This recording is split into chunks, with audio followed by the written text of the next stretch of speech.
Making headlines tonight, hundreds make a last-ditch effort to pay or make a deal on arrears at the BWA. Popular talk show host Peter Wickham axed from BOB's down to brass tacks. Minister Corey Lane takes up his new position. And in sports, the Aussies moved to second in Group 1 of the ICC World Cup after creaming the Irish in Brisbane. The CBC NewsNight headlines are brought to you with the compliments of Courtesy Garage Limited, celebrating 100 years of legendary service, legendary performance. Broadcasting from our studios in the Pine St. Michael, this is CBC NewsNight, starting now.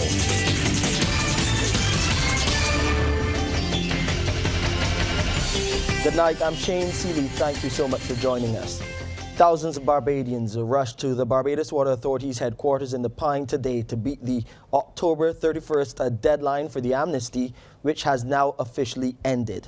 BWA customers had between mid-September to the end of October to either pay their bills in full or make a payment plan with the authority to settle outstanding arrears to avoid the possibility of disconnection.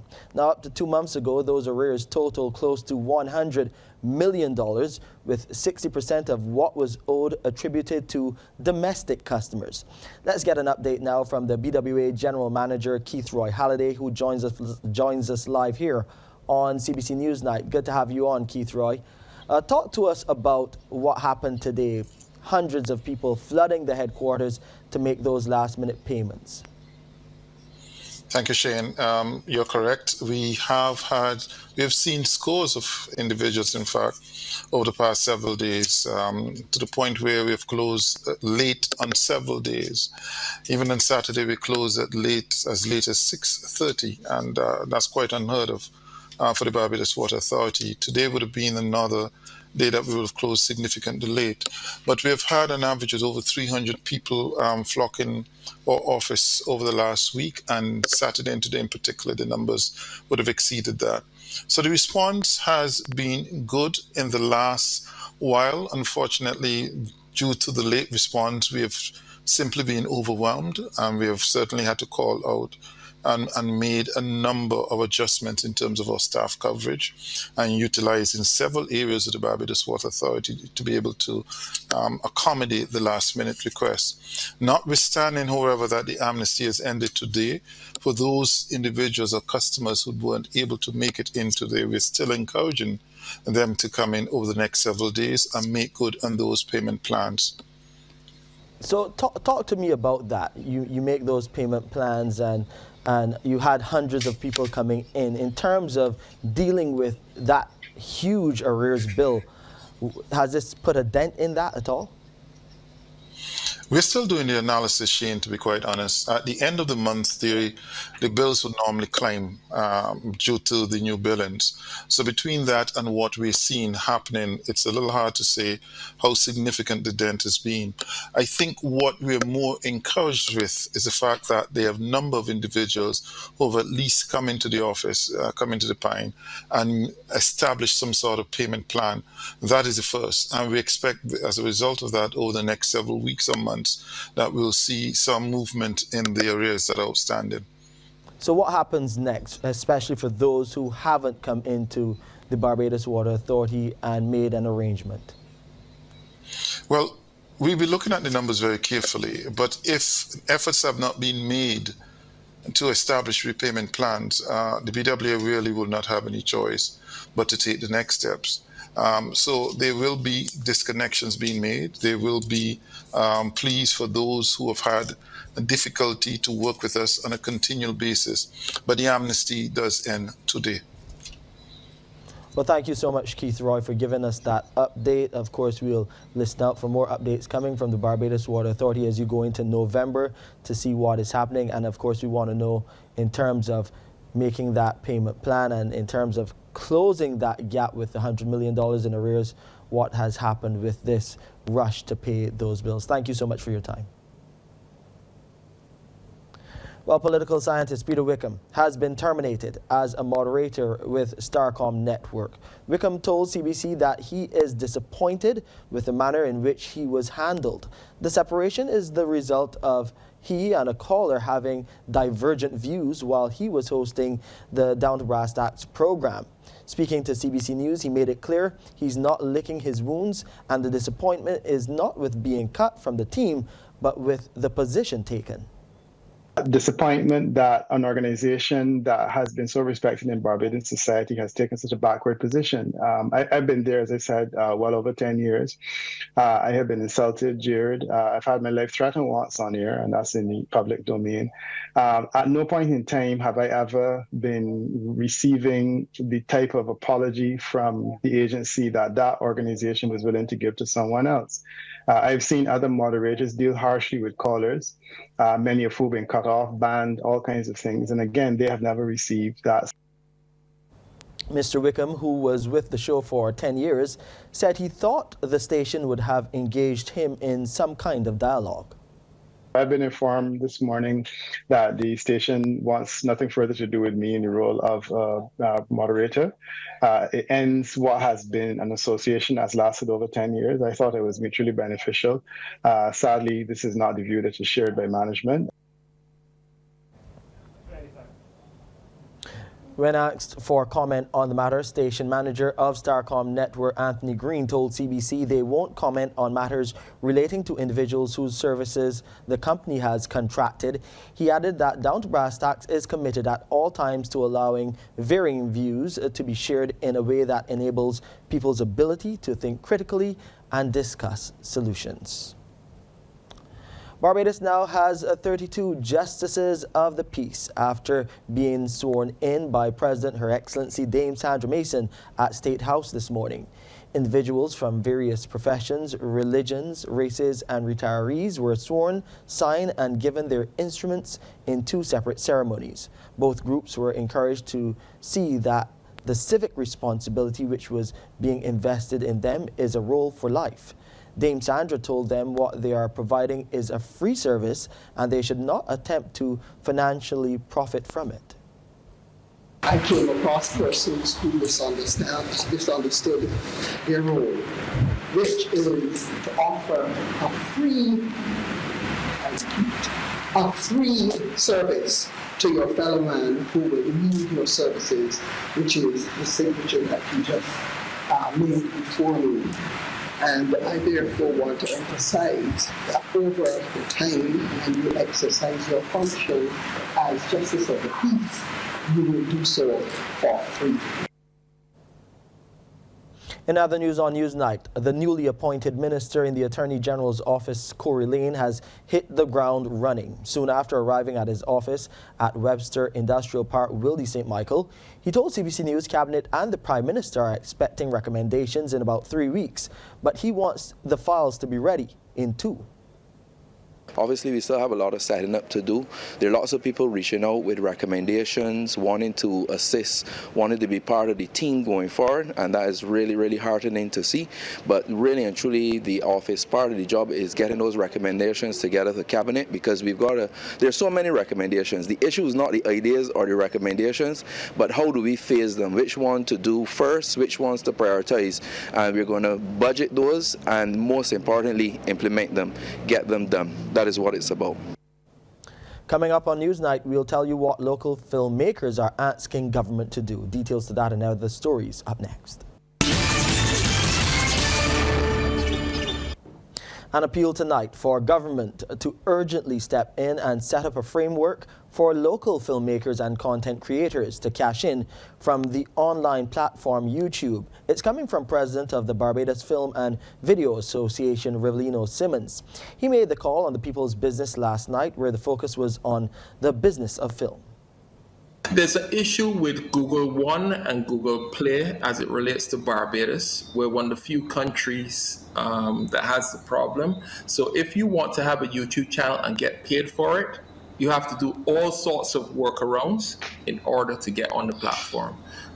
If you go and check it out, you realize Barbados is on. As that producer, you can't get paid. Producer. Yeah, and so many people are out there getting paid. So many young people are out there getting paid, making content for kids, making whatever else content, and getting paid. And unfortunately for Barbados, we can't do it. We're also hearing how government is missing out on the opportunity as well from generating millions of dollars through YouTube views. Managing Director of 13 Degrees North Production Incorporated, Kirk Dawson, highlighted the potential through using the platform for the local tourism sector. Once the government gets on board and signs up to be the Google partner, then we be able to monetize the content coming out of Barbados. But no individual company or our individual can do it. That definitely has to come from the government end of things. Now, for me, I've been putting forth an argument and have been stating, if we look at a BTMI ad campaign, for example, that will be running and showcasing Barbados beautiful beaches or whatever, we are missing out so much money from just putting that up on YouTube so that people could just click and watch it. So on one end, we have the tourism product and we have the advertising for Barbados, but on the other end, it could be a cash cow. Bridgetown will be ready for the Sagicor National Lighting Ceremony in Heroes Square tomorrow, while military and paramilitary forces are getting ready for the Remembrance and Independence Day parades. A CBC News team of cameraman Christopher Wood and Trevor Thorpe were on the road and spotted artisans at work and the forces going through their paces. Cabinet officials, along with artisans from the National Cultural Foundation, were busy getting the stage at Heroes Square ready for the Sagicor lighting ceremony tomorrow. It comes after a 2-year layoff due to the COVID-19 pandemic, and Trevor Connell of the Cabinet Office said everything is on stream and gave details of those involved in the day's activity. We have the Barbados Defence Force, Barbados Police Service, Sanitation Service Authority, NCC, and the Ministry of Housing, Lands and Maintenance. A construction crew from the National Cultural Foundation, under the supervision of Whitfield Goddard, was busy erecting the stage. A split level stage for the lighting ceremony that happened every year. You know, it didn't happen last year because of COVID, but we're on stream now. At Weymouth, the Guard of Honor from the Barbados Police Service was going through its paces for the Remembrance Day and Independence Day parades. Assistant Superintendent Ronald Stanford said rehearsals started today and will continue until the dress rehearsal. We are practicing them in the forms, left and right forms, which form part of the march past for the National Parade, the Independence Parade, or Republic Day Parade, whatever we decide to call it. And this is important because they normally, as left or right guide, they normally guide the detachment, and they're performing well. Will guide the detachment on how well that detachment also performs. So what we're doing this morning is very, very important. The composition of the Guard is a blend of youth and experience, and the superintendent said they are responding well to preparations. We intend, as the police service, we intend to give it our best, as we normally do. We intend to give it our best and hope that we do the nation proud. National parades are scheduled for November 13th and 30th. Trevor Thorpe, CBC News. Barbados is using the annual Blue Fest week to increase public interest in aspects and activities related to the ocean. Leading the charge is the Ministry of the Environment and National Beautification. The week got underway on Sunday with a church service at the Revival Time Assembly in Maxwell Hill Christ Church. Activities are being held under the theme Telling Our Story. Minister Adrian Ford says the sea as a natural resource must be respected, given its importance to the survival of mankind and animal species. The sea can only respect us, and the ocean can only respect us if we respect it. If we stop the pollution of it. If we allow the fish to grow and multiply. If we allow the fishermen to sustain their livelihoods. And I want to say today that we could only have this success that we are having. We could only look forward to the next couple of days of Blue Fest if God allows to. And that is why it's important that we start this service with His blessings. Sports time now, and we head over to Sean Green in the sports studio. Well, the Charles Walcott Foundation has received approval from the Ministry of Education to host the inaugural Joseph Payne Memorial Secondary Schools Field Event Circuit. Now, the two-day meet is set to take place on December 14th and 15th, will be held at various secondary schools around the island. The schools will be placed in zones. So the schools where we have placed the shot put and discus circles will be the hosts. So for example, the Courage and Parry School. The schools that will travel here to Courage and Parry will be the Alexandra School, Alling School, the Darrell Jordan Secondary School, Queens College, the hosts, LSE Secondary School, Combermere School, Frederick Smith Secondary, St. George Secondary as the host, the Lodge School, Parkinson Memorial, Grantley Adams Memorial. The St. Michael's School as the host will be St. Leonard's Boys School, the Lester Vaughan School, and Christchurch Foundation School as the host will be Princess Margaret School and the Dighton Griffith. Harrison College has been added to the zone as well, but we didn't provide circles there, but they will be hosts as well, and the schools there will be Graydon Seeley and the Springer Memorial School. The competition will take place in 3 zones per day. The top 3 schools will be determined after the conclusion of the 2 days competition. The 1st to 3rd place winners will be awarded medals, and we are pleased to announce that there will be some cash prizes attached to the recipients. And in those cash prizes, the top school will win $3,000, while the second place will take $2,000 and the third place $1,000. Now, Mr. Walcott is hoping the prize money will help aid in the school's sports programs. Over the years, the schools have expressed that they have challenges in terms of preparing for BSAC and other athletic championships. We felt it was necessary to lobby for resources to assist them to come prepared for competition. So I'm hopeful that these cash prizes will inspire them to participate, and they will use them to the benefit of the school and their development. The Barbados Olympic Association's General Manager, Glenn Clark, says the meet is an excellent innovation. We also want to encourage the athletes to take up the initiative, and hopefully, as Michael said, in a few short years, we'll be back adding more athletes in our delegation for throws and field events. This year at the Caribbean Games in Guadeloupe and the Commonwealth Games in Birmingham, we had a triple jumper, Nathan Crawford Wallace, as the lone field eventer.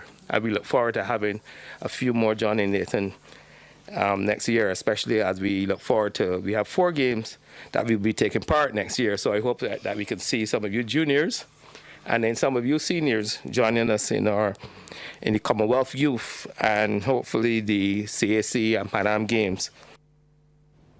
Competition will be from 11 a.m. to 2 p.m. each day. Leading business tonight, the business of film has the potential to generate millions of dollars in foreign exchange for Barbados, and in some cases in a matter of weeks. That's one of the reasons why players in the industry are pushing government to invest in developing the sector. Managing Director of 13 Degrees North Production Incorporated, Kirk Dawson, says the Barbados Film and Video Association has put forward a proposal for a $10 million revolving film incentive fund for local producers. Regarding the money to be made in the industry, he's also painting a picture using the example of the Netflix production Outer Banks, which was filmed here in Barbados. Once a production has a $3 million budget, 10% of that will remain within country minimum. So once you come here, let's say you come to shoot 10 episodes of a film, and you have $3 million per episode, you can easily do the maths on that, Shane. What will remain on the ground in Barbados? That's $3 million already. Exactly, right? And you can shoot those, let's say, within a month. So imagine you have an industry that can generate that level of income within a 30-day span or less.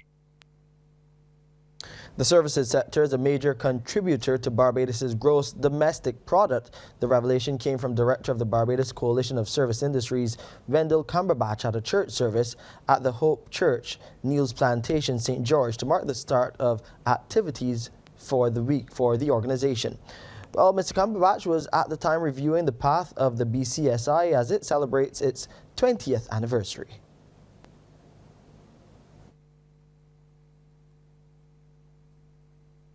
BCSI is one of the few ones that remain active.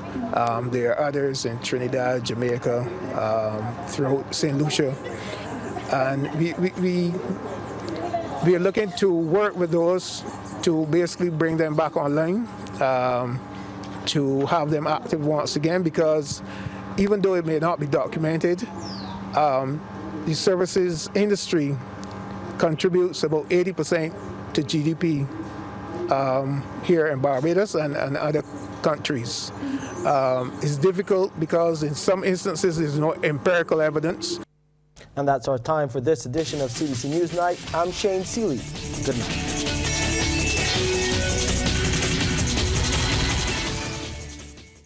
Thanks for visiting us. To get more stories like this one, like and subscribe to our YouTube channel.